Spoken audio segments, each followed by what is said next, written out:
नमस्कार। आज हम इतिहास की उन गहराइयों में उतर रहे हैं जहां से कई वंशों की कहानियां शुरू होती हैं। हाँ बिल्कुल।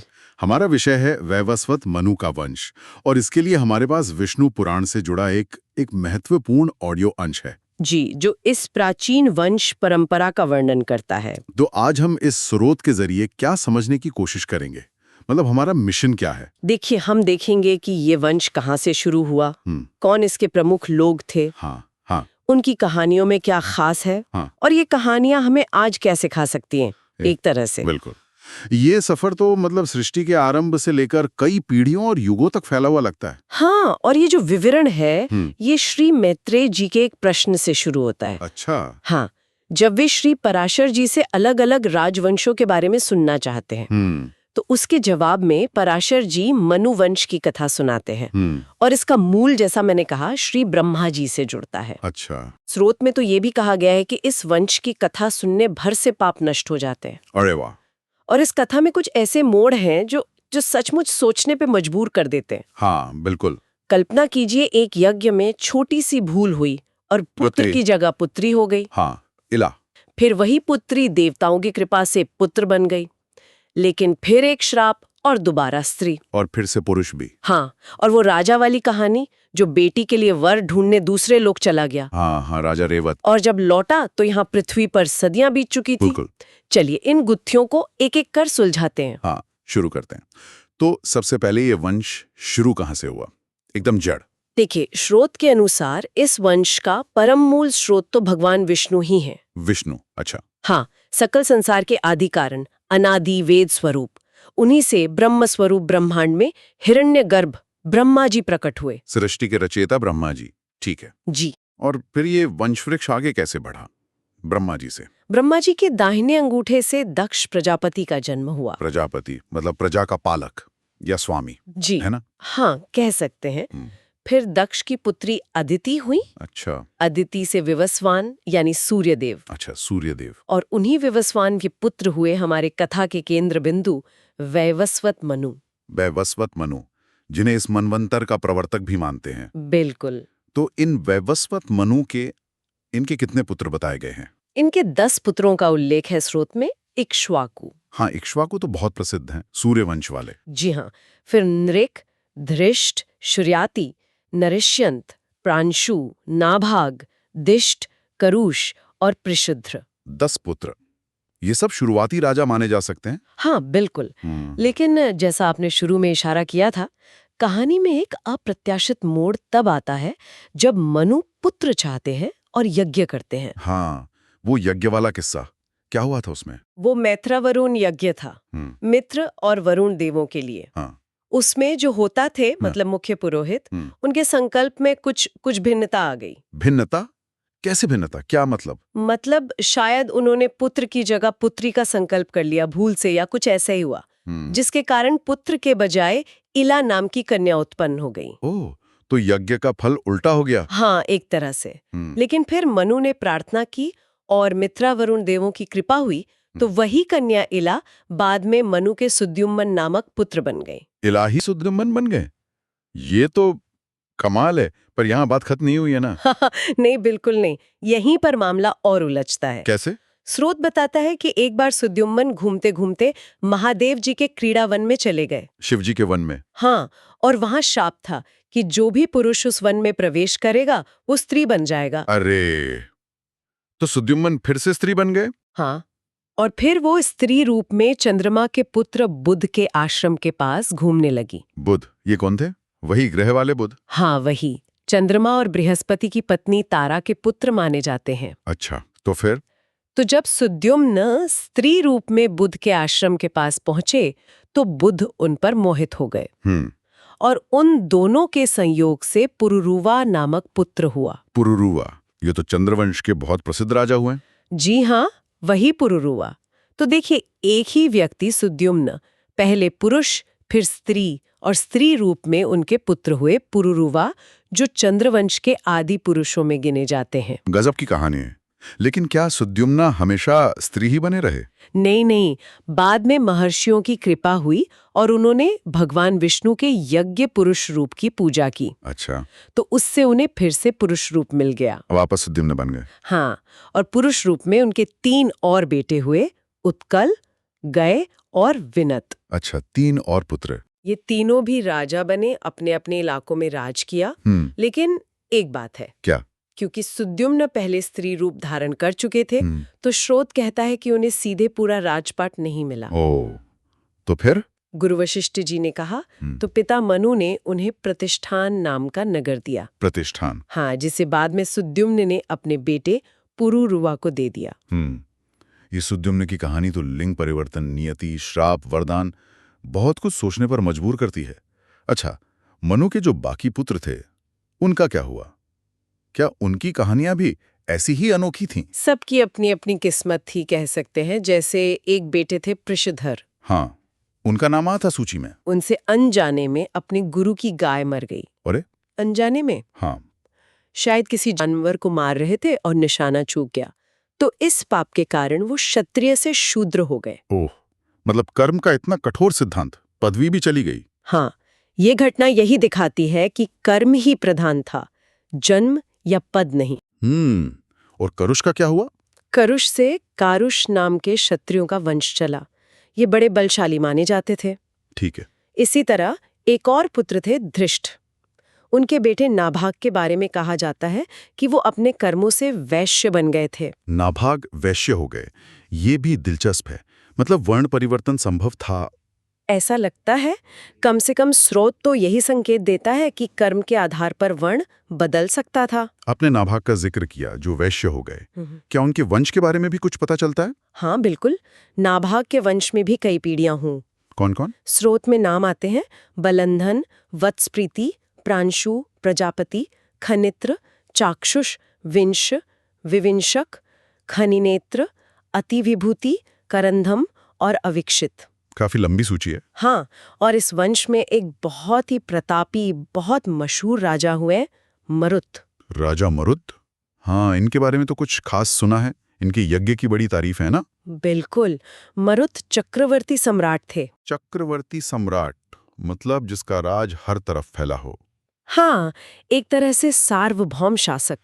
और उनके यज्ञ के बारे में तो श्रोत में श्लोक है जो कहते हैं कि पृथ्वी पर वैसा यज्ञ न पहले कभी हुआ न बाद में। ऐसा क्या था उस यज्ञ में? वर्णन है कि सब बर्तन सोने के थे। सोचिए, इंद्रदेव ने इतना सोम रस पी लिया कि वो तृप्त हो गए। ब्राह्मणों को इतनी दक्षिणा मिली कि वो संतुष्ट हो गए। वाह! और सबसे अद्भुत बात सुनिए, मरुतगण जो हवा के देवता हैं, वो खुद खाना परोस रहे थे। क्या कह रही हैं? देवता खाना परोस रहे थे? हाँ, और बाकी देवता उस यज्ञ के सदस्य बनकर आए थे। ये राजा के ऐश्वर्य, उसके पुण्य और देवताओं पर उसके प्रभाव को दिखाता है। ये तो सचमुच कल्पना से परे है। देवताओं का यज्ञ में सेवा करना। क्या मरुत का वंश आगे चला? हाँ, मरुत के बेटे हुए नरिश्यंत, फिर उनके वंश में दम, राजवर्धन, सुवृद्धि, केवल, सुधृति, नर, चंद्र, फिर एक और केवल, बंधुमान, वेगवान, बुद्ध। एक मिनट, ये बुद्ध वही चंद्रमा वाले पुत्र बुद्ध हैं या कोई और? नहीं नहीं, ये अलग हैं। ये मरुत के वंशज हैं। अच्छा ठीक है, बुद्ध के बाद? बुद्ध के बाद तृणबिंदु नाम के राजा हुए। तृणबिंदु, इनके बारे में भी कुछ खास है? हाँ, राजा तृणबिंदु के पहले एक बेटी हुई, इलाविला, लेकिन बाद में अलम्बुशा नाम की एक अप्सरा, स्वर्ग वाली। हाँ वही, वो उन पर मोहित हो गईं और उनके संयोग से तृणबिंदु के एक बेटे हुए जिनका नाम विशाल रखा गया। विशाल? और इसी राजा विशाल ने प्रसिद्ध वैशाली नगरी बसाई थी। ओहो, वैशाली, इसका तो ऐतिहासिक महत्व भी बहुत है। बिल्कुल, और इस विशाल वंश में भी कई मशहूर राजा हुए, हेमचंद्र, धूमाक्ष, संजय, सहदेव, कृशाश्व। कृशाश्व के बेटे सोमदत्त हुए, जिनके बारे में कहते हैं कि उन्होंने 100 अश्वमेध यज्ञ किए थे। 100 अश्वमेध यज्ञ, ये तो बहुत बड़ी बात मानी जाती थी। श्रोत कहता है कि तृणबिंदु के पुण्य के कारण इस वंश के सभी राजा लंबी उम्र वाले, महात्मा, वीर और धर्म का पालन करने वाले हुए। ये तो हुई नभाग और उनके वंश की बात। अब मनु के एक और बेटे शर्याती, उनकी तरफ चलते हैं। उनके परिवार में भी कोई खास कहानी है? हाँ, शर्याती की बेटी थी सुकन्या। उनकी शादी बूढ़े महर्षि च्यवन से हुई थी। हाँ, ये कहानी तो सुनी है। सुकन्या का पतिव्रत धर्म और च्यवन ऋषि को फिर से यौवन मिलना। बिल्कुल वही कहानी। शर्याती के एक बेटे भी थे, आनर्थ, बड़े धार्मिक राजा थे। शायद उन्हीं के नाम पर आनर्थ देश यानी गुजरात के इलाके का नाम पड़ा। अच्छा, आनर्थ के बेटे हुए रेवत। राजा रेवत, इनका भी कोई विशेष योगदान? राजा रेवत ने कुशस्थली नाम की पुरी को राजधानी बनाकर आनर्थ देश पर राज किया। उनके 100 बेटे थे। 100 बेटे? हाँ, उनमें सबसे बड़े थे ककुदमी, बड़े धर्मात्मा थे, और उनकी एक बेटी थी रेवती। रेवती है। अच्छा, यहीं से वो समय यात्रा वाली कहानी जुड़ी है? हाँ, बिल्कुल। यही वो कहानी है जिसका आपने शुरू में जिक्र किया था। तो राजा रेवत अपनी बेटी रेवती को लेकर ब्रह्मलोक गए थे, ये पूछने के इसके लिए सही वर कौन है? हाँ, ब्रह्मा जी के पास गए थे, सृष्टि के रचयिता के पास। फिर क्या हुआ ब्रह्मलोक में? जब राजा रेवत अपनी बेटी के साथ ब्रह्मलोक पहुंचे, तो वहां ब्रह्मा जी के पास हाहा और हूहू नाम के 2 गंधर्व। गंधर्व? हाँ। मतलब दिव्य गायक? हाँ, वो बहुत मीठा गाना गा रहे थे। राजा रेवत उस संगीत में इतने खो गए कि उन्हें समय का पता ही नहीं चला। उन्हें लगा कि बस एक मुहूर्त, मतलब करीब 48 मिनट ही बीते होंगे। लेकिन असल में यहीं पर समय की सापेक्षता वाली बात आती है। स्रोत कहता है कि जब तक वो गाना खत्म हुआ, पृथ्वी पर कई युग बीत चुके थे। कई युग?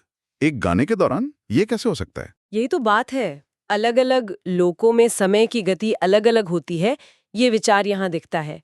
ब्रह्मलोक का एक मुहूर्त पृथ्वी के कई युगों के बराबर था। कई युग? ये तो होश उड़ा देने वाली बात है।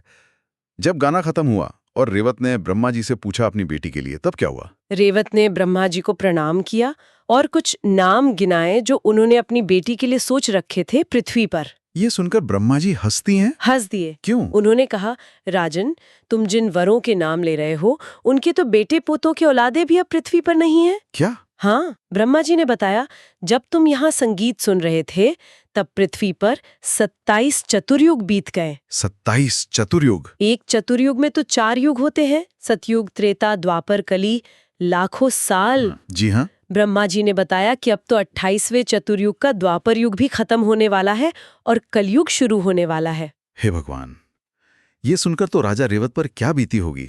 उनका राज, परिवार, सेना, सब कुछ तो खत्म हो गया होगा। उन्होंने बहुत दुखी होकर पूछा, भगवान, अगर ऐसा है तो अब मैं अपनी इस बेटी की शादी किससे करूं?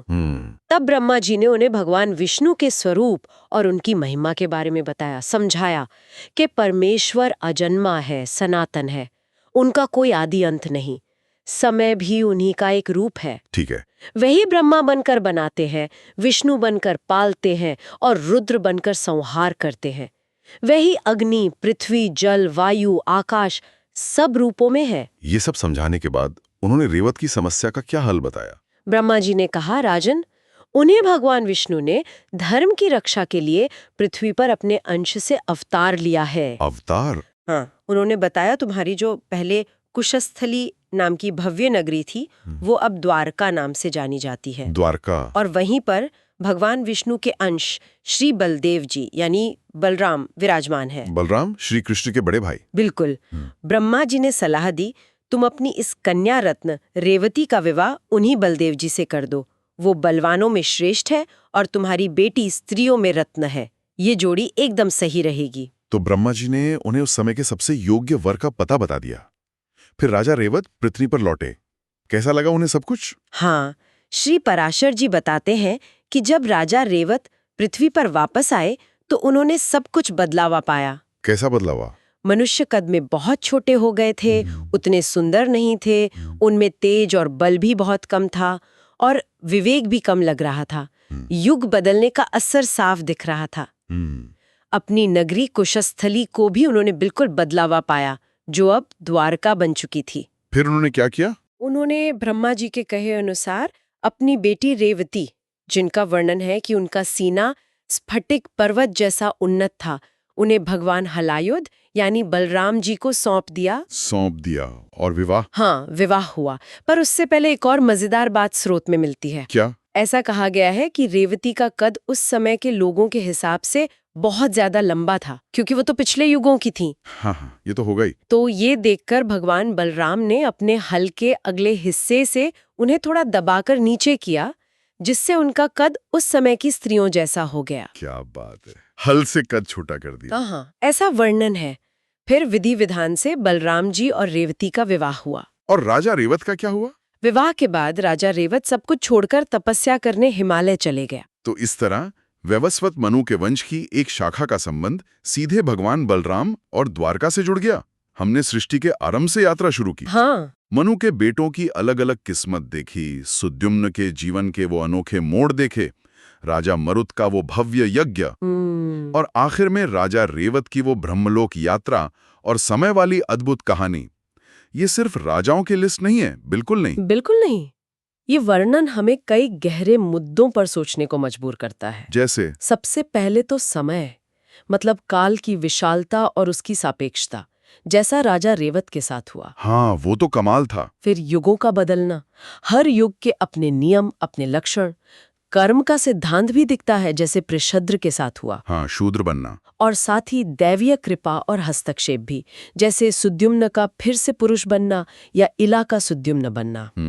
अवतार की बात साफ होती है कि भगवान धर्म की स्थापना के लिए अंश रूप में आते हैं।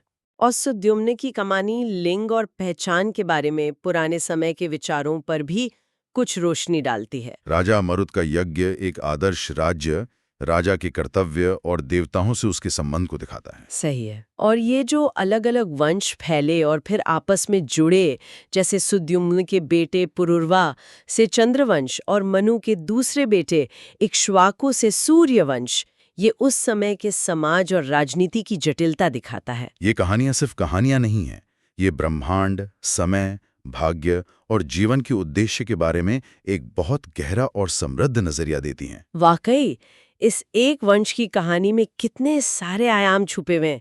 चलिए, आज की इस गहन चर्चा को एक आखिरी विचार के साथ खत्म करते हैं। हाँ जी। जैसे राजा रेवत का समय का अनुभव ब्रह्मलोक और पृथ्वी पर बिल्कुल अलग था, हाँ। है ना?